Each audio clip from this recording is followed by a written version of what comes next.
La revue de presse tout de suite avec Théo Ampillac. Bonjour à vous, Théo. Jean-Marie. Alors vous avez lu non seulement les journaux ce matin, mais un livre de manière accélérée. Mais vous revenez surtout sur l'interview exclusive de Jordan Bardella accordée au journal du dimanche. Ouais, c'est ça. Et on y retrouve un Jordan Bardella confidentiel, vous l'avez dit Jean-Marie. Il nous parle de son livre Ce que je cherche. Dedans, son enfance dans un quartier populaire de Seine-Saint-Denis, les difficultés financières de sa mère, jusqu'à sa nomination à la tête du Rassemblement national.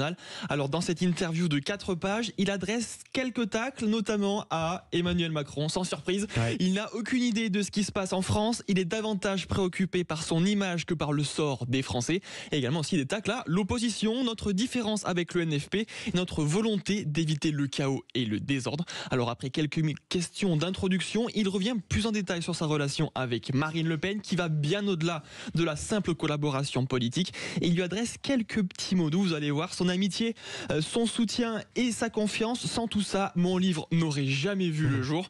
Et elle est pour lui une sorte de modèle. Il finit ce court paragraphe.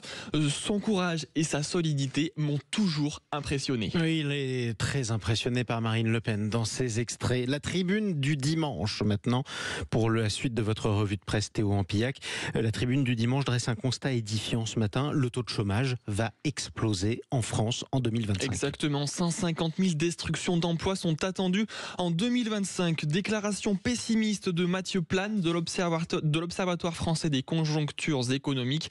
D'ici la fin de l'année prochaine, le taux de chômage devrait passer la barre des 8%. En première ligne, le secteur de l'automobile confronté à une féroce concurrence avec le marché chinois. Dans la tourmente également, l'industrie chimique qui craint une perte de 15 000 emplois du fait des crises mondiales.